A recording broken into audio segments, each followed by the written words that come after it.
materi perintah SQL dan file query. Oke, saya buka file free main saya. Ya. Jadi perintah SQL yang akan kita pelajari di sini, saya sebetulnya hanya mengulang aja di sini, yaitu adalah perintah SQL yang terkait dengan pengelolaan data. Jadi saya tidak bicara tentang perintah DDL-nya. Di sini adalah perintah DML-nya aja. Oke, jadi untuk menghapus data, untuk mengelola data, pasti nanti kita akan melakukan penambahan data, pengeditan data, penghapusan data, dan pengambilan data, itu pasti. Ya. Kita akan coba set dulu database kita. Kita akan set dulu database kita. Oke, database akademik gitu. Oke. Nah, pertama menambah data. Menambah data dimanapun, yang di perintah SQL manapun selalu akan menggunakan insert. Nah, perintahnya di sini terlalu kalau di Foxpro di sini ada 3. Ya, kita akan menggunakan yang paling atas dulu, yang paling standar, paling sederhana. Nah, kalau nanti saudara lanjut mempelajari, bisa menggunakan yang format kedua dan ketiga ini. Oke, format yang pertama kita akan coba. Saya kerjakan langsung di sini.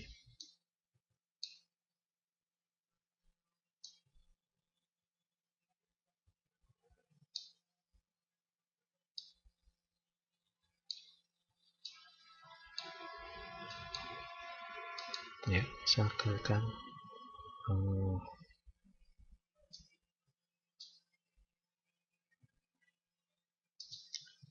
insert ya, insert ya, insert into, misalkan kita mata kuliah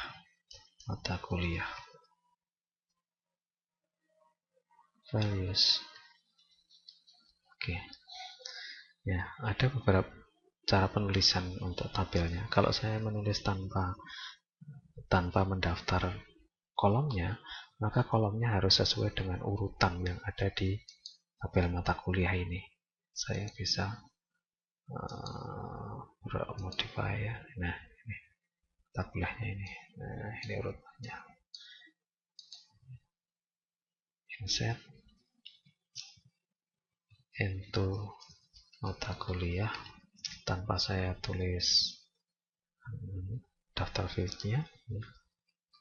Values pertama berarti harus kode, misalkan A1 itu ya, kemudian nama mata kuliah praktikum 1, kemudian SKS-nya 2, kemudian jenisnya 1.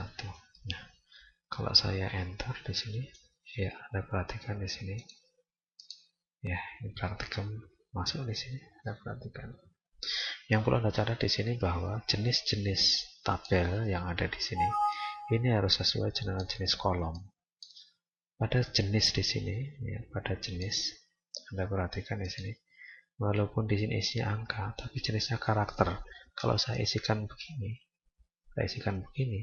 Anda perhatikan di situ data salah. Jadi jenis ini isinya harus karakter. Harus saya isi karakter seperti ini. Oke. Kemudian di sini yang perlu Anda perhatikan juga primary key. Kalau saudara ini masukkan seperti ini, saya enter lagi, misalnya Anda perhatikan nama mata kuliah itu tidak boleh sama.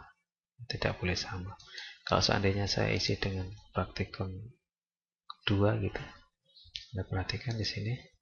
Nah, ini pun juga sekarang kodenya tidak boleh sama, karena kita set apa tadi? Kolomnya ini sebagai primary key, nama mata kuliah sebagai kandidat key. Nah, maka di sini saya harus tuliskan di sini misalkan 2 ya. Nah, kalau saya tulis seperti itu, maka ya Anda perhatikan sekarang masuk. Kalau seandainya saya lanjutkan, saya akan menuliskan kode lain, katakan 3 ya. Kalau mata kuliahnya masih sama, nanti akan ditolak ya. tolak. Karena nama mata kuliahnya adalah kandidat G tadi, jadi tidak boleh sama. Kalau misalkan saya kasih 3 gitu, maka nanti baru dia akan mau. Jalan Anda perhatikan. Ya, ya. Tapi kalau Anda perhatikan di sini saya menuliskan begini. 4. Praktikum 3, saya pakai M yang besar gini. Anda perhatikan. Ya. Ya. Anda perhatikan di sini ternyata mau. Artinya apa? Artinya mata kuliah praktikum 3 yang kita tulis dengan huruf besar seperti ini dianggap berbeda dengan praktikum yang kita tulis huruf kecil.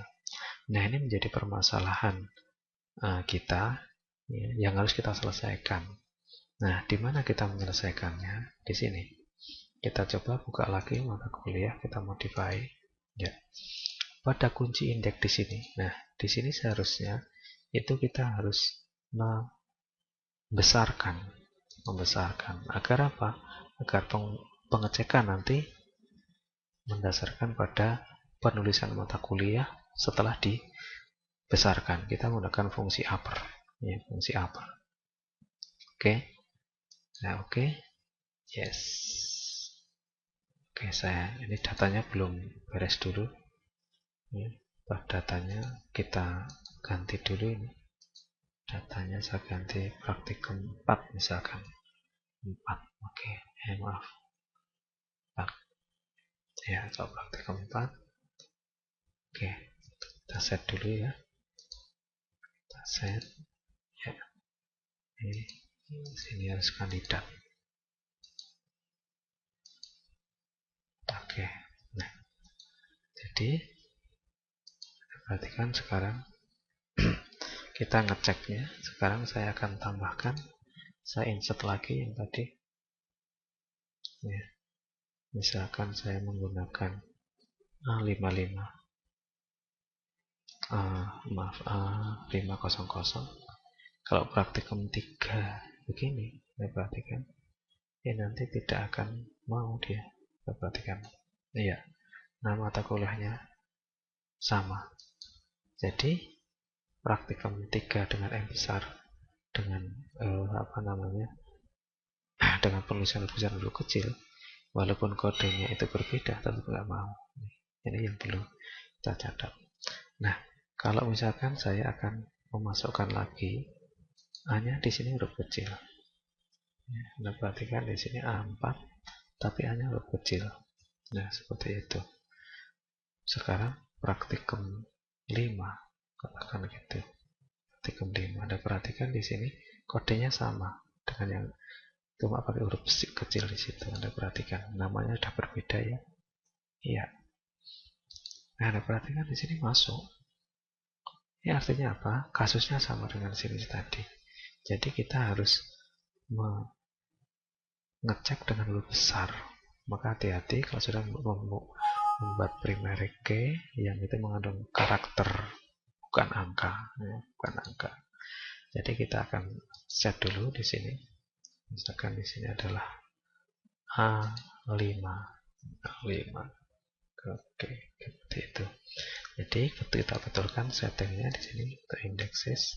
Di sini juga harus pakai upper agar dia menjadi besar kalau pada saat pengecekan.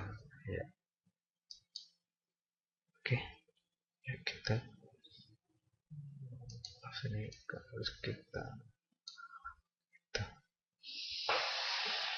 Nah, sekarang Anda perhatikan kalau ini saya masukkan, ya, saya masukkan yes. Walaupun di sini sudah saya ganti mata kuliahnya itu berbeda, katakan praktikum 6 gitu.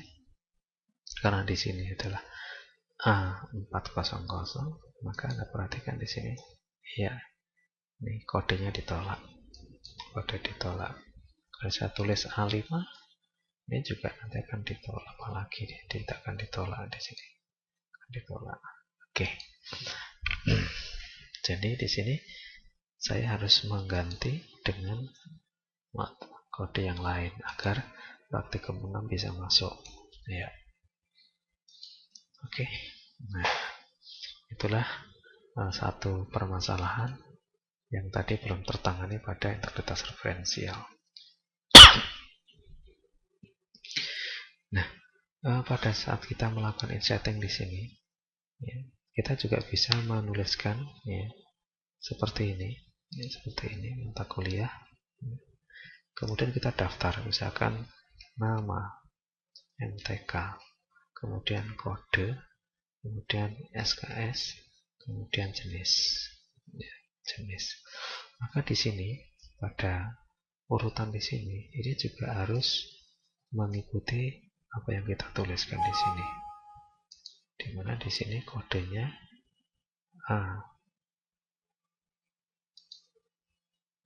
A700 misalkan, ya itu. Ini misalkan aplikasi, misalkan logika informatika. Oke. Misalkan saya ini tulis 2, saya enter. Ya, syntax error. Oh, saya kurang masih kurung ya. Masih kurung. Nah, perhatikan di sini. Ya, masuk. Nah, perhatikan di sini.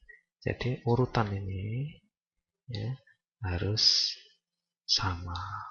Terus sama. Kalau ini kita tuliskan. Tapi kalau kita tidak menuliskan seperti ini, maka urutannya sesuai dengan yang kita buat pada saat membuat struktur tabel.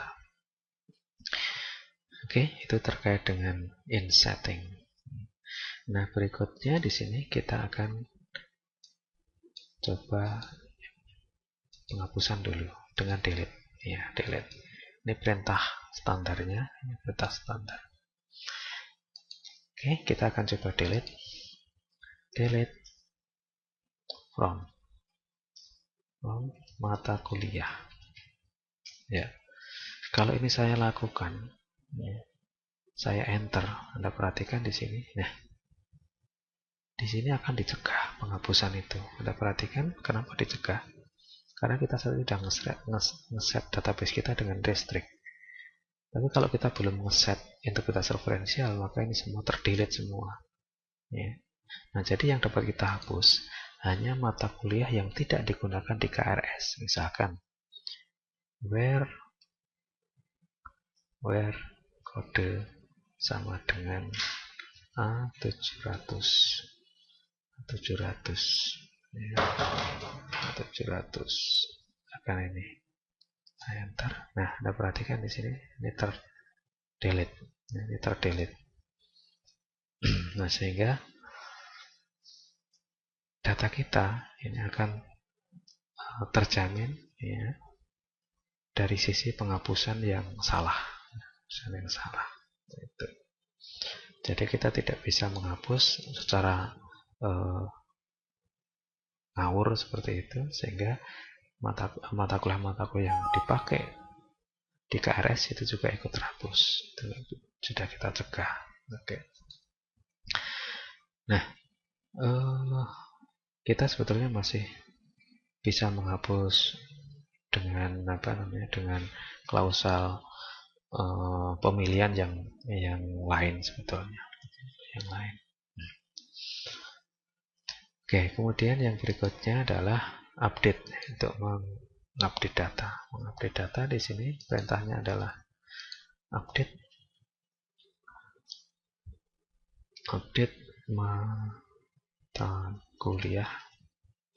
mata kuliah set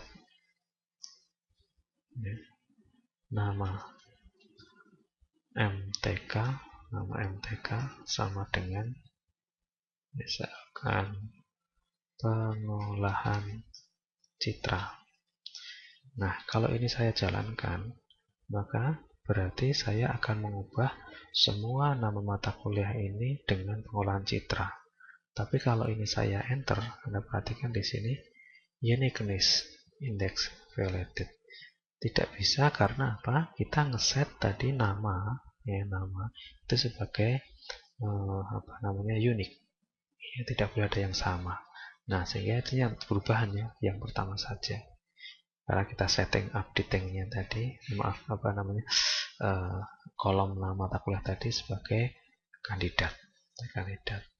Nah, kalau ini kemudian saya kenakan pada where kode mata kuliah tertentu, misalkan pada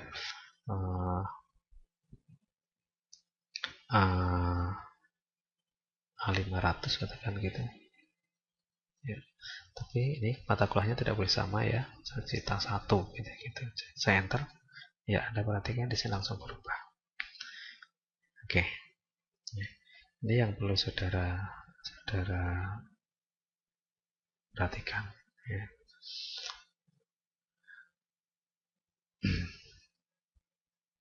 Nah, kadang juga kita perlu atau menggunakan fungsi dalam kita melakukan insert, ataupun melakukan update juga ya.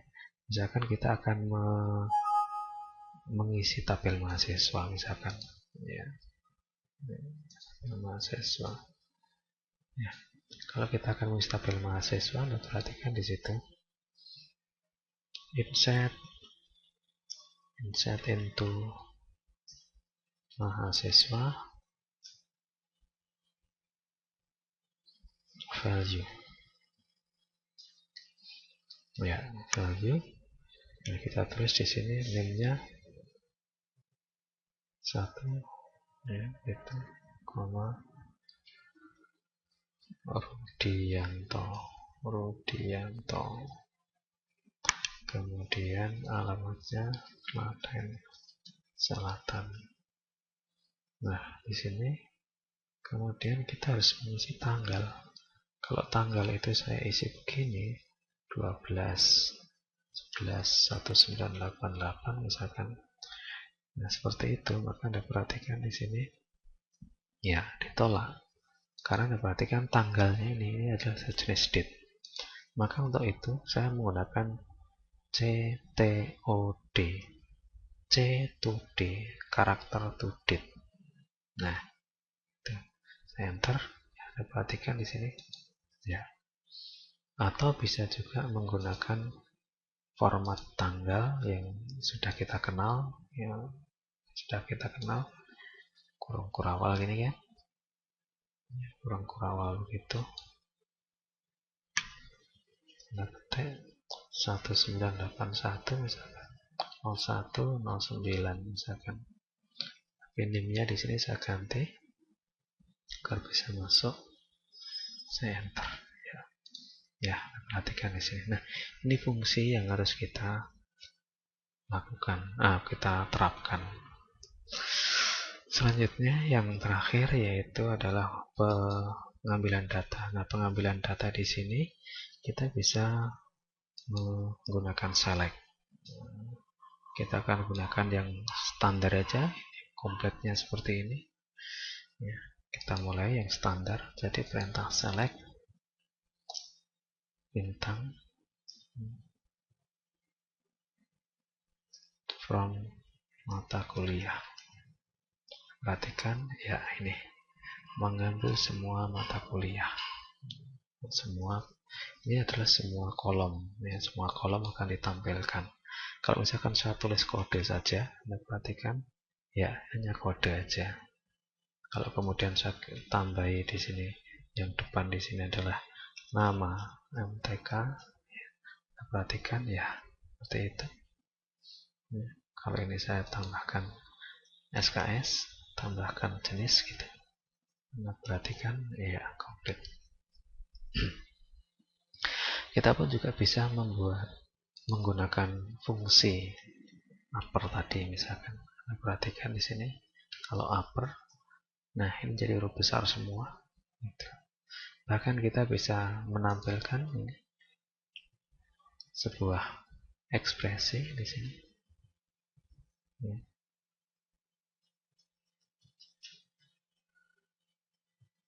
Maaf.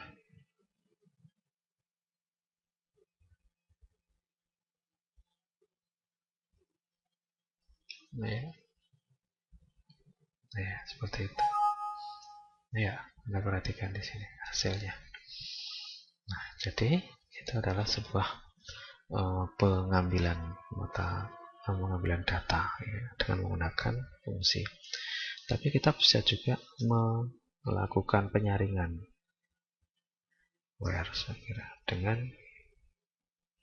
kondisi tertentu. Misalkan saya akan menyaring jenis sama dengan 1, berarti saya akan memilih wajib saja. Nah, perhatikan di sini wajib.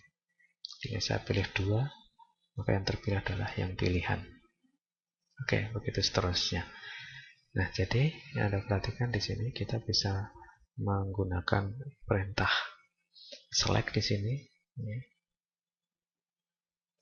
untuk mengambil data yang ada di tabel. Nah, ini baru kita bekerja dengan satu tabel ya, satu tabel. Nah, di dalam Foxrow kita bisa juga mengambil lebih dari satu tabel. Tapi di sini kita punya sebuah fasilitas yang kita sebut sebagai file query. Nah, untuk pembicarakan file query kita akan bicara satu video sendiri aja untuk memperkecil ukuran nanti. Oke.